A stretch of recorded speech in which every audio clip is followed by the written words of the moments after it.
Welcome back. This is CerealSnax. Today I'm looking at a game called Sanctum. I'm playing in single player, although I think the real magic of this game is in multiplayer. This is a tower defense game with a bit of an FPS feel to it. And I'm going to start the game up here real quick and just give you an example of it. And you know what? Let me just pick a random map. I haven't done this map yet. Okay.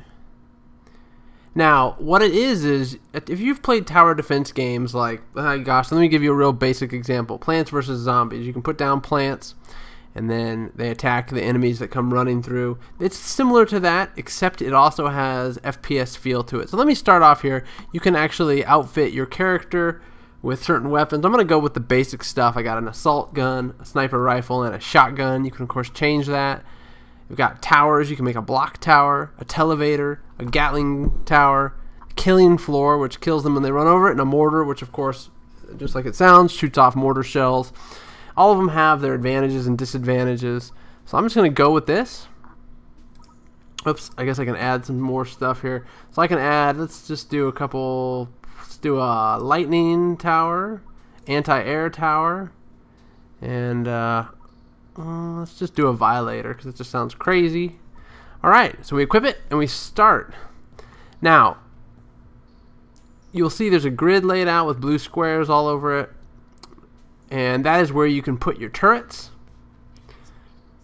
So, I'm currently in the build phase of this game. And the build phase is just like a Plants vs. Zombie type build phase. And that's a real basic example of a tower defense game. But what you can do, and it shows you which type of enemies are coming in the next wave at the bottom right here. But what I can do is actually put down...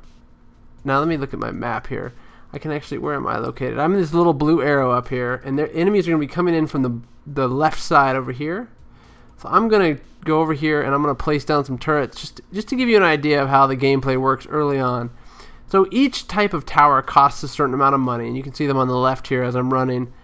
You know, my regular block, which puts up blocks the enemies from running past. Televator, which allows me to be up higher. Of course, the Gatling gun, which is self-explanatory. So here's the path, this blinking path.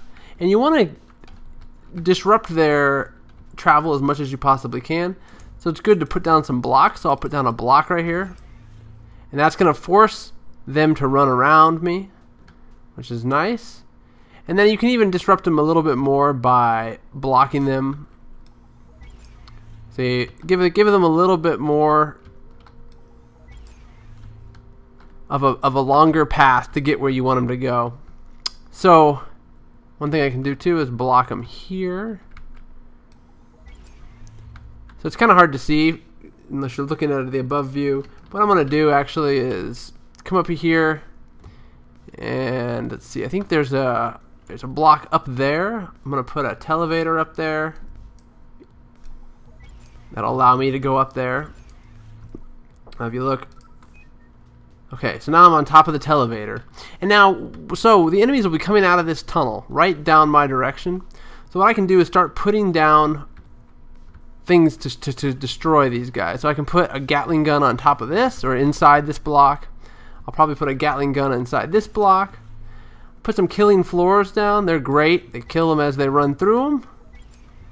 So do a couple of those. I'll put one back over here.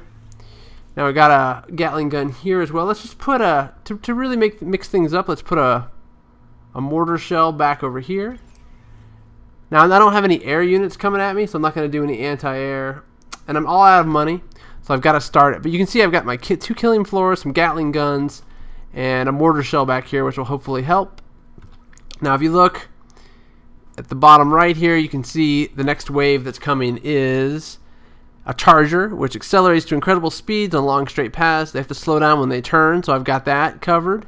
And then runners, which are weak and small. Explosives are very effective against them. My killing floor is considered an explosive, and so is the mortar shell. So I should be pretty good on this.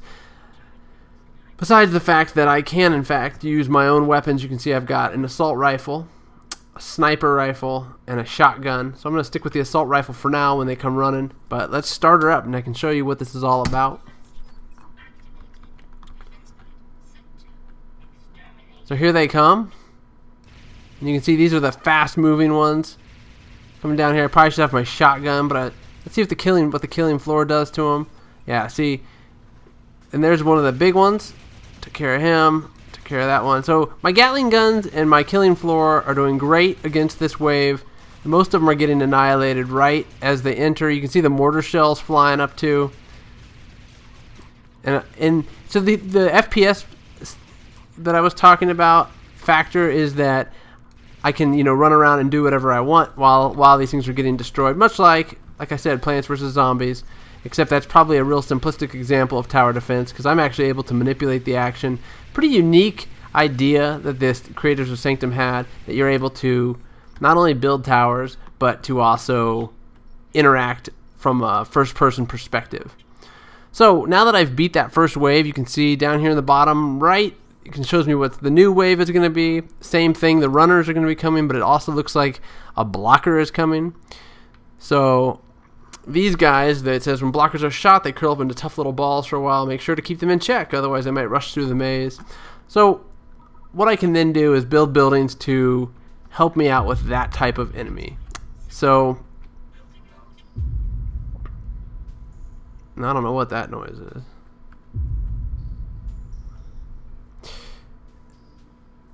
So let's see here. So let's upgrade some of this stuff. So what you can do, actually, that's another function of this game, is that you can actually upgrade. So I've got 66 resources. I'm going to, and I think I can upgrade these for 20 each. Oops, I sold it by accident. So let's build another Gatling gun there. Let's upgrade it for 20. Let's upgrade this one for 20. And I don't think I have enough to upgrade my killing floors, but I may be able to upgrade my mortar. Nope. Let's look if I can upgrade. The other upgrades you can do are your weapons. So I've got my assault gun, my sniper rifle, and my shotgun. I can't upgrade any of those because it requires 50, but I might be able to build another Gatling gun over here. So let's just try to get, just in case we have things that slip by us, let us build a Gatling gun. So put a Gatling gun and build it right here. And I can't because it's costume. Oh no, I need to put a block. Build a block. And then a Gatling gun.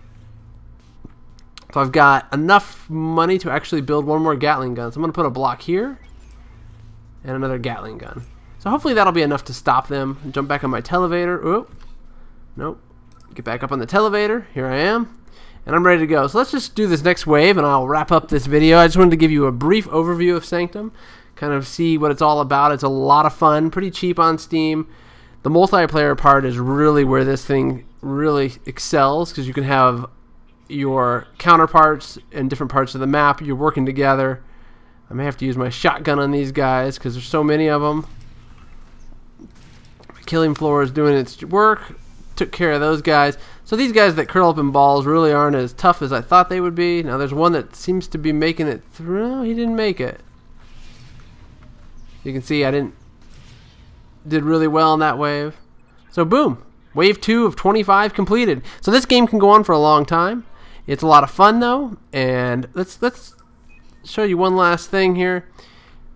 What you want to prevent them from doing is getting to this orb of energy that you have, because that ends the game. And you can see that this game is pretty smooth the way it runs. It actually is running on the Unreal Engine, which is used for a lot of games, and they do a real good job of it. So as a review, I would say you should pick this game up. It's a lot of fun. Like I said, try it multiplayer, try to get better. You know, if you love Plants vs. Zombies, if you love any type of tower defense game, this game's going to be right up your alley. So hope you enjoyed. Hope this was informative, and I'll see you out there. So thanks for joining me. Please subscribe.